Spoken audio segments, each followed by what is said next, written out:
Bang Bang versus Sky5 on Infernal Shrines. They started off with Zool and banning off Zag, and Sky5 followed up with Oriel and Falstad with the Sylvanas ban.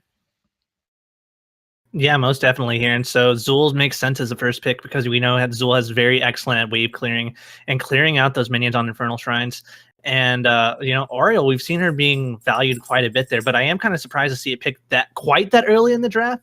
But we'll have to see how they use it effectively. Meanwhile, picking up Falstad for Sky5 and Li Ming being picked up by Bang Bang. Yeah, I've seen Oriel seems to have gotten a lot of attention during PAX. A lot of teams were playing her, which is interesting because people seemed like they weren't quite sure how they felt about her, but she just came out and people loved her for the PAX. Yeah, definitely, especially being really effective in those compositions with Brightwing. Any sort of other supports I can go with Ariel so she can be a lot more aggressive, so she can build up her heal and use it for really big burst fights. And we've even seen that level 1 talent being taken where she can deal damage with that to obviously also secure some kills as well. So there's a lot of different ways you can use her, but ETC being picked up by Bang Bang here. We know how impactful ETC can be with a properly placed power slide into a mosh pit. Meanwhile, Tychus being banned out by Sky5. Yeah, so I feel like Sky5 is possibly going to go for a double warrior composition here. I mean, Tychus has been largely the anti-warrior. It was also a bold choice, I feel, to pick up ETC into Falstad. I mean, Gust is very easy to counter it. So I feel like Bang Bang is going to force them to pick up potentially Uther here to deny the Divine Shield Mosh. Yeah, that's definitely something to think about. And of course, we do see that Falstad counters ETC, but even then, that's always going to make Falstad, say, man, maybe I have to use my Gust a little bit more effectively. A lot of things I like to talk about ETC is not necessarily Mosh Pit being one of the strongest things in the game, but the threat of Mosh Pit changes the way you have to think about the entire game. So, while he does counter it, it does at least force him to be more smart in the way that he uses Gust and not just being able to use it to disengage all the time. Lunara being picked up here by Sky5, and Lunara we know can do quite a bit of damage as well as be very effective at not only clearing those shrines whenever they do spawn, but also pushing once that post level 7 hits. Yeah, this is going to be quite scary. Oriel with Lunara is insane because she gets her healing based off of the damage done, and so Lunara is just doing an insane amount of damage with all that poison. Yeah, you're completely right about that, and I didn't even really analyze that, but Lunara makes a great pocket for Ariel to use that hope on her because she can, like you said, just keeps doing that consistent damage. Johanna being picked up here by Sky5, and that kind of makes sense on the map that you prioritize, that you want to have some sort of wave clear, because Johanna being one of the best tanks, I'd say, if not the best tank at clearing wave. Yeah, absolutely. Johanna is also going to be seeing kit change next patch, which I feel is going to just kick her from like tier 1 to tier S, where she no longer has to pick up Night Take's pawn. She'll just essentially have it baked into her kit. Yeah, I can't wait for that as a Johanna player myself, because Johanna, even though effective, kind of was behind the other frontliners in terms of priority, but with that and allowing her to be even more tankier by picking up some more of those level 1 talents, it's going to be interesting to see where she does end up falling into the meta, and I'm really excited about that. But the last 2 picks here for Bang Bang, they obviously need a support here. Rhaegar is still available, but as is Uther to get that Divine Mosh combo that you were talking about. So what do you think they're going to go for this last 2 picks here on the map? So the Divine Mosh, I feel like, is an all-in. You have to really believe you're going to wipe up the team fight. Rhaegar with Ancestral Healing, well, scrap that. They're instead choosing to go with Lieutenant Morales. This is definitely an interesting choice. They're going to have another frontliner, I expect, because ETC on his own, I mean, he can hold back the wave of Falstad, Lunara, Johanna, but I believe Lunara is, if she picks up a Thornwood Vine, that's way too much damage for Morales to cope with. She can't deal with AoE damage. And Tracer being picked up here on the last one. A little bit of an interesting pick there because Lieutenant Morales is going to definitely have a little bit of trouble keeping up a Tracer. So Tracer's positioning is going to have to be really, really on point on this map because, if she gets caught behind enemy lines, Lieutenant Morales doesn't really have a huge cooldown that she can blow to save her. Yeah, I'm assuming what they want is to be able to chase down Lunara and just apply as much pressure as possible. The problem is the poison is sticky. So Tracer, if she trades out, she has a low health pool, and the poison is still taken away once she gets away. It's not like other heroes where they hit you and you just queue away to freedom and safety. Yeah, I totally agree with you there. It was definitely not what I was expecting as we seeing Thrall being picked up, and it looks like when you look at Sky5, you're like, man, that's a scary looking composition. That's a lot of really strong heroes in the meta right now. But bang bang, it'll be interesting to see how they deal with theirs. I was actually wondering if they're going to try some sort of weird Lieutenant Morales cheese comp, because it actually is kind of effective on a large map as Infernal Shrines. If you can give up Shrines push and just use medevac to gain some ground. But with this composition that they have, it doesn't look like they have very many heroes that can push rapidly, like Sylvanas or another Yeah. strong. Yeah. I mean, Zul's okay, but he's not very great at sieging buildings per se. Yeah, he's definitely a weak sieger. The only benefit of like that kind of cheese build would be if Zul's skeletons provide the protection they need. It, but I highly doubt they're going to be attempting that. Like you said, this isn't anything what you would expect of an all-in on keeps and then core. Yeah, so not that's going to be out of the line, but we do know that ETC, with this mosh pit, they have Falstad as the interrupt, they have Thrall as well that can go on there. Johanna. There's a lot of different ways that they can do things, so it's going to be tough for him to get a good mosh off in this composition. But if Li Ming and Tracer can really get some of those squishy targets down, we're going to have to. I think Li Ming is going to be huge in trying to get those resets and trying to turn some of these team fights around if Bang Bang really wants a chance in this game. Yeah, absolutely. With Lei Ming, it's also going to be crucial her positioning because of the Shrine fight. She basically has a bunch of obstacles that will eat all her damage and provide no benefit to her team, essentially nullifying her existence, if you will. And so if she doesn't position well, she'll have absolutely no impact in the team fights. Yeah, and on totally unrelated note, loving that Zul skin there. That actually looks really awesome. Uh, skin Oh, game yeah. is on point here with this team. We got the Li Ming Striker skin, Tracer skin as well, but we do have a little bit of a naked ETC there. But he'll be fine. He'll be fine. Yeah. Master Zul skin is one of the nicest master skins, I think, in the game. I think Blizzard finally learned their lessons when people were complaining, when this game was first released, that the master skins were just some of the silliest things ever. Like, hey, put a helmet on him, put a hat on him. There you go. There's your masters. Yeah, I can say safely that I don't like most of the old master skins, but all the new ones are actually worthwhile, I'd say. Most definitely, and we're just about to get underway with this matchup on Infernal Shrines on Cheer League. This is Division 1. I'm really excited, and I think this has the potential to be a good game. Yeah, for anyone just tuning in, my co-caster is Bleedies. You can find him at Twitch on Bleedies and Twitter at Bleedies. So nice and easy for everyone. Yeah, I try to keep things really easy. It makes it because sometimes whenever I might have had a few drinks, it might be really hard to find my Twitch channel if it is the same as everything else. But no, I'm just joking. I'm really interested to see how Medic's going to be played here, because Lieutenant Morales is one of those heroes that's just like, sometimes you feel like you go against Lieutenant Morales and it's an easy win. Morales goes out of position, and other times, she can be quite the force. And I can't wait until next patch we can actually activate the grenade. That's going to be a really big quality of life change. Oh, it's going to be amazing. I mean, Medic has already been seen in a lot of pro matches, especially with the resurgence of either double support or double tank.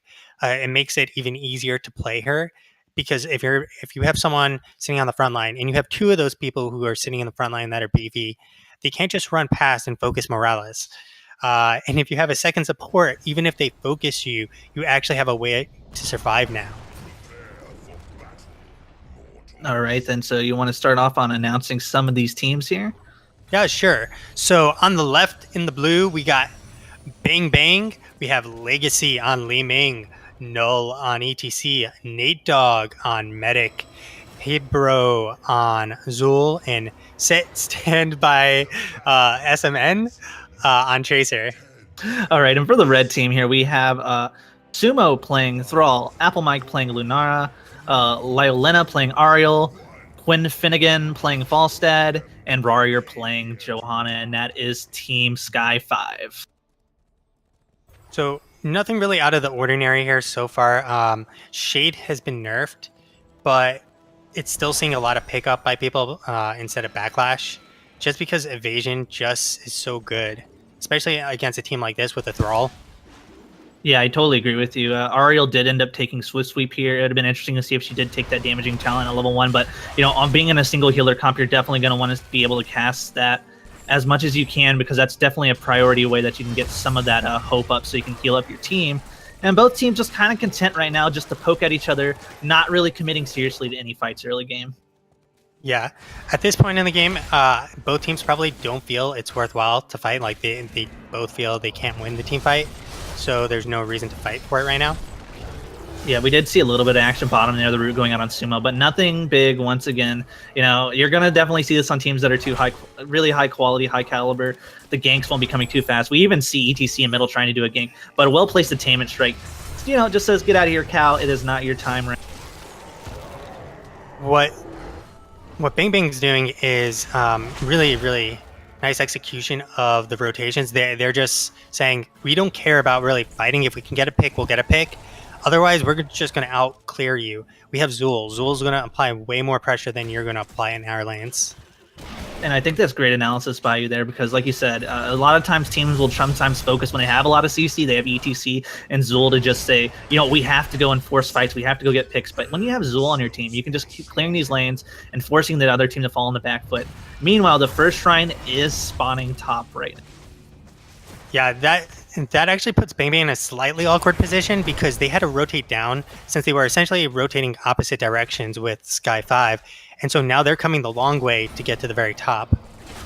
Yeah, that takes a little bit of time, but we know there's plenty. It's still 0 out of 40. The rest of the team here for Sky5 isn't in quite in position. They haven't started it. They are getting some of the Warriors right now, but it's only 3-0, so nothing too huge of a lead. Yeah, they both hit 4s, so they're both on even talent footing. And they've already set up their position. What's interesting is Warrior is, taking a lot of poke, but he's ensuring that his team can actually get all these skeletons. Yeah, and that's the job of a front line here that a lot of people just kind of don't understand. Sometimes it's like, we saw like King Caffeine, one of the best Warrior players in North America. It'll be like, man, he's taking so much damage, he's overextended. But then you look at the ground that the rest of the team is making up in fights, and it's amazing. Oh, we see Null going in here with a little bit of a stun, and also the W going out from Leeming as well. But once again, just not taking too much damage here. But Null has to be very careful, but Medic's going to heal him right up. Yeah, the one thing they have to be really careful of is trying to trade against a medic. If they can't actually secure a kill, they're going to just lose it.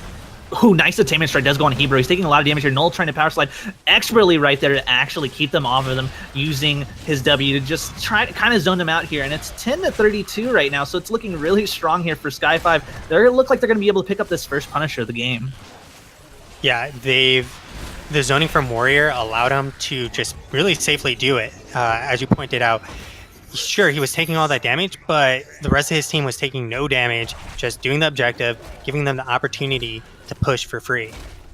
Yeah, and both teams right now, actually, I would say they're playing quite well. No deaths on either side. It's the first Punisher of the game. You just get a hop behind here, and it's not that huge of a deal. You just want to make sure that during these phases, especially in the early game, just not having too many unnecessary deaths. Yeah, and as you said, they both have 0 deaths, so both teams are playing this essentially perfectly in terms of staying alive. They may not be securing kills either side, but it's better to live than feed kills to your opponent. Yeah, exactly. You're completely correct. And now the rotational game is going to start up again. I know this is the exciting part that all the fans want to see here, as both teams are reaching level 6. Any interesting talents that you're seeing right now? So far, nothing out of the ordinary. So we did see Updraft come out of Falstad. So he's looking to play safer to basically avoid Zul's route, because he needs the extra distance to ensure that his team can come in to save him. Which is a great pickup here, because with all the CC that can be landed on him, with ETC follow-up to that route, you want to be as far away as possible from Bang Bang. Yeah, we see the root going out there in Warrior. Not too much. He's like, okay, I guess I'm kind of stunned here, but I'm just going to walk away. Both teams rotating towards me here. We'll see if they'll have some sort of interaction, but no. Like I said, everybody just quite playing safe here. Oh, but wait a second. Hebrew actually does get stunned out here, but we also see another counter root go on Johanna, but she's going to just pop her trait here to make sure that she's unstoppable. They're trying to do as much damage as possible, but they just don't have the burst until level 10 with Sundering to really lock anyone down and just completely delete them. Yeah, that's the biggest weakness with Sky5's comp is that they really don't have hard CC except from Sunder and eventually Blessed Shield. So when they're fighting these kind of footsie battles, they're not actually able to lock down anyone long enough to do significant damage to threaten the medic's healing ability. Oh my goodness, that was a little bit of Tokyo drift going out there by Newell here, getting the stun off and actually, kind of rotating around doing that. Sumo taking some damage. Neither team really using their camps right now. Thrall could have maybe rotated and did a little bit of something about it. Zul along with one other person maybe. So it's just, once again, just clearing these lanes, not having to worry about any camps and getting to these shrines. Yeah, no, I want to point out quickly that Li Ming has decided to go all in with the teleport build. She's picked up Dominance and Calamity. She realizes like they can do a lot of damage and she might be out of position for the medic, especially if she teleports in. Yeah, Null gets taken a lot of damage here, but Nate Dogg says, I can heal that all up, just be careful here. Hebrew getting a stun here on a priority target here on the Thrall here, but we see that Tracer has to blink in, does end up taking a lot of damage. Doesn't know if she can really get back into the fight. Medic needs to heal her up quite well here. He does, and once again, looks like a little bit, they're pushing in as far as they possibly can. Can they get the burst damage here to get Sumo down? The Arcane Orb does quite a bit of damage, but he manages to get up and get healed up with a lot of trading and poking going on right now, Kuma. Yeah, this was great healing coming out from Leolana. Sumo basically looked like he was going to go down there, stayed up. I mean, Thrall also has the self-sustain to keep himself there. And one of the weaknesses right now, it seems, is they can't really get too far into the back. Tracer goes in, but she can't really go past, the medic healing because she takes too much damage. And Zul is not really a diver. He'll root someone, and the only follow-up is then ETC to go on in. Yeah, 39 and 40 here, so it does look like once again they're going to be able to pick up this next Punisher, but they want to make sure right now, after they get this, that they're going to be able to disengage quite effectively here. Don't want to give up any kills, and make sure to get this Punisher, beyond the wall here. But, they know that. Pulling in Hebrew here, he takes a lot of burst damage. He does have the pop his trait here, but he does go down. Zul giving up first blood in this. Yeah, this is unfortunate. They were too focused on the fight in the shrine. I call it the bloodlust. And so they focused on fighting, but at that point they had already lost the shrine. Yeah, they're seeing a little bit of aggressiveness going out here as we do see Null actually taking a lot of damage as well. Nate Dogg's going to be the next to go down. It looks like ET is going to fall too. Will they be able to get any more kills out of this? As we do see a lot of damage going to Tracer, but does not taps the fountain and is quite safe. But 2-0 and 3 kills in total right now for Sky5, who are looking like they're starting to get a little bit more control of this match. Yeah, they got the CC that they needed, which we mentioned. They lack it right now, but now that they actually have their ults, they can just basically blow up whoever they choose. Yeah, we do have Medevac being taken by Medic, so that was an interesting ult that I like to say. Wave of Force, usually we do, I'm interested to see what you think about taking Wave of Force here when, they're the one who has the ETC and the other team. I don't know, I'm just wondering, it's a little bit different than what I'm used to. So I've seen a lot of people pick up Wave of Force because they want to get more burst. It's total less damage than Disintegrate, but it provides you a lot more burst opportunity. However, against Oriel who can drop a Crystal Aegis on someone, you basically can prevent the burst from continuing, which kind of nullifies trying to burst someone down. You'll see that often. Someone drops a Crystal Aegis, fight is essentially paused for 2 seconds, and a big heal comes out from Oriel afterwards, which means you've essentially accomplished nothing, and it's a very short cooldown Crystal Aegis. Yeah, exactly. I completely agree with you there. And we have the rotating going on here now, and this mid game kind of going on. Both teams kind of focusing on camps. Ryer being really aggressive here, seeing if he can get something done on Nate Dogg, but just kind of playing a little bit of game. So nothing too serious of a fight going on here. The next shrine should be spawning relatively soon. It'll be interesting to see if they have an engagement over this bottom camp. Yeah, both teams are posturing around right now. They do have a man advantage. Tracer has just rotated down. They both picked up their camps on the sides and pretty much nullifying every advantage each of them has gained. The only thing that Sky5 has done exceptionally well each time is actually the shrine phase. They've positioned themselves well. They keep actually getting the objective because they have the Lunara, they have the Falstad, they have the Johanna, all that AoE to help clear out the shrines is really what's winning it for them.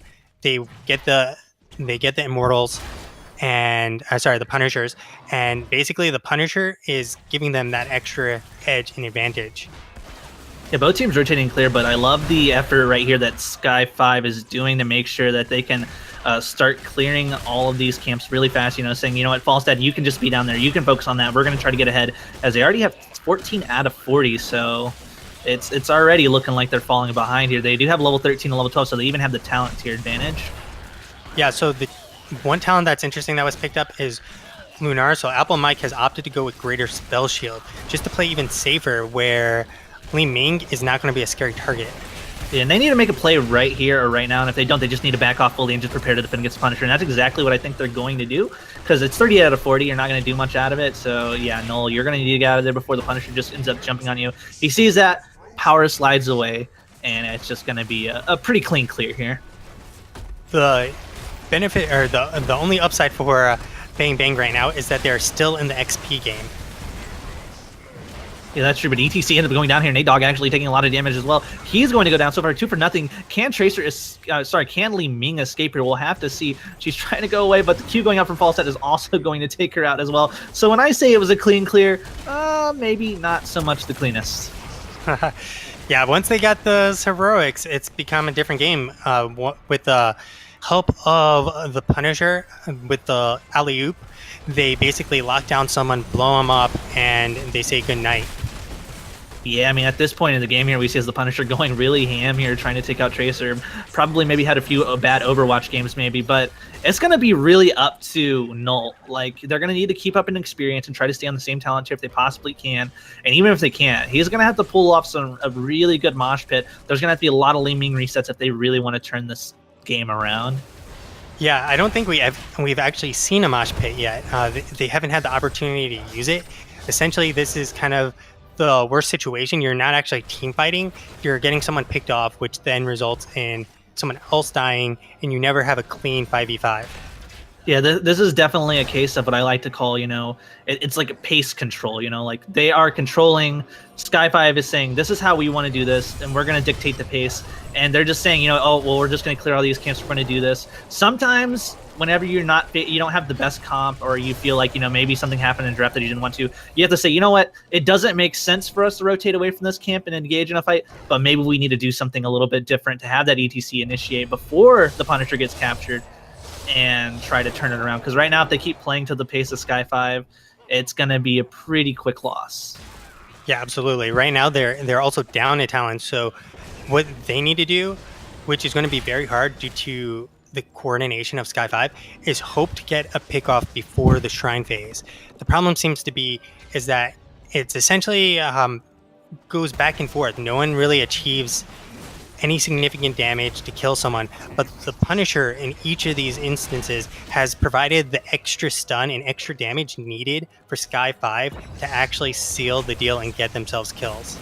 Oh, they're going to try to take this. They're going to back right now because they need to. Because once again, I like things that I like to point out in Heroes of the Storm here is if you can get this wall like they just did here, even if they don't get this keep, this is a path to victory. Like if you win an entire team fight late game right there, you can just quickly take down that keep and just win the game. So even though sometimes it's like, oh, you only got a wall, sometimes that's all you need in the very end of the game to win it. Yeah. If you take down walls and you get yourself a Punisher, that Punisher has infinitely more value because you're now pressuring the keep directly. And once he leaps, you don't have to break through any walls. Yeah, they were trying a little bit of a Chinese bush meta right there, but Null being smart, being the one to face check that, making sure none of his squishy teammates are going to get in trouble. We're going to see if he's going to be aggressive. They are kind of grouped up right here. Null could make an aggressive play here, but I think they realize that Sky, they're going to put themselves in a little bit better positioning, and look at them splitting up here, but look at all the damage going on Zul here. Before he can get pulled up, he does end up going down. Null's in a really bad spot too as the stunner goes down the chain CC, and he's going to get melted as well, and Legacy is going to be next, and this is just an absolute disaster here for Bang Bang. As Sky5 has just gotten... Oh, it looks like we're going to see a ballsy move from Quan Finnegan going for someone. It looks like he doesn't actually see Sit Standby. Yeah, he's trying to see if he can catch him out here, but a little bit of juke's going on here. You know, Tracer is one of the jukiest heroes in the game, but that didn't even have anything to do with their abilities. Just mounting up, saying, I'm going to get away here. You're not going to get too cheeky and get an extra kill on me. That was beautifully done by Sit Standby. I mean, he had multiple opportunities of going down and just essentially hid a little bit in the fog, I believe, and they couldn't see him from their vision, allowing them to just, walk away freely. Yeah, and there's another Punisher going out here. And, this is once again, like I said, you want to try to go for the cleanest gear as possible, but they have shown that they're not afraid to be aggressive with this Punisher and use those stunts to their advantage here, especially Rari, who's in the front line. With Zul taking quite a bit of damage from this, he has to be careful. Yeah, right now, Sky5, unfortunately, they don't have the opportunity to fully go in because they don't have a talent advantage. They do have a level advantage, but Bang Bang was able to successfully blow it up pretty quickly. However, they're now turning on to Null. Yeah, he does. He ends up taking a lot of damage. He's the Sundering going out here too, and also the stun going on the Nate Dogg, and Nate Dogg's trying to escape as fast as possible. It's not going to matter. Lieutenant Morales is going to go down. Ryer looked like he was going to go down, but the excellently placed Crystal Aegis, and he'll follow up on that. Zul might fall down unless he can get to a fountain really quickly. He does, but it doesn't matter. He does go down, and right now it's a 3-0 in favor of Sky5. Yeah, that was absolutely brutal. Sky5 just turned back onto them. It was a very aggressive play from Null. He tried to mosh. It was almost immediately interrupted. And they paid the price for their aggression. They were on equal talent tiers, but the problem is they have enough to disengage and enough to interrupt the mosh that even holding it isn't scary to them at this point, since they've been winning the shrine phases. They've been winning the team fights that they have been fighting. They've been ganking people. They have the lane pressure. At this point, Sky5 is pretty much not scared of any mosh, whether or not he actually lands one. Yeah, I can see there, and Wintel actually being picked up at Falstad at 20. A lot of times you see that epic mount, but that can really cause a lot of problems. If you've ever been wind tunneled by a good Falstad, that ability can be quite annoying. Absolutely. On this map, there's a lot of small spaces that you can wind tunnel people into and trap them. So the value is going to be really, really high. Unfortunately for Bang Bang, they're still 2 levels away from level 20, which means they have no chance of winning the shrine fight unless a miracle happens for them.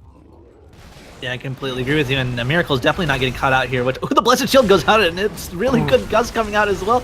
And Lieutenant Morales is going to be the first to fall, and, you said a miracle needed to happen, and that's not the one you're looking for. And if there was any doubt that they couldn't contest the Shrine, they really can't do it now. Yeah, and they don't actually even care about doing the Shrine, Sky5. They're like, we're level 20, we're going to keep forcing the situation. We can take the key from you, and if you fight us, we're going to clean you up. Yeah, Noel trying to get away here. Sumo doing a good job zoning here, doing quite a bit of damage as Thrall. They're going to get this keep. I don't think they're quite going to be super aggressive here and go for anything core related, especially with meta coming up in 20 seconds. But the damage is done here. Falstad's going to fly up, and you're going to have to be really careful, Hilder Tracer, as you don't get caught out. But yeah, Tracer says, I know it's coming on. I'm going to make sure to get out of here safely. Yeah, the Tracer up there didn't seem to do too much, since Tracer isn't very good with wave clear, and when she's not very good at wave clear, she only managed to get 5 of those skeletons. Yeah, I completely agree with you. It's one of those things why, a questioning of why Tracer was picked up there. They obviously had a way that they wanted this composition to go in mind, but it just hasn't worked out in this game. Level 19 to level 21 with this Punisher about to be picked up here, and this is a game-threatening Punisher here. As we do look, they're pushing a little bit here, but I don't think it's going to be able to do much for them. Yeah, so Bang Bang is hoping to get 20 before this Punisher walks into their keep, because if this Punisher walks to their keep before they're 20, Sky5 is going to press the issue and bring along the pain train, since they got the Punisher walking alongside them. Yeah, level 20 is now finally achieved here by Bang Bang.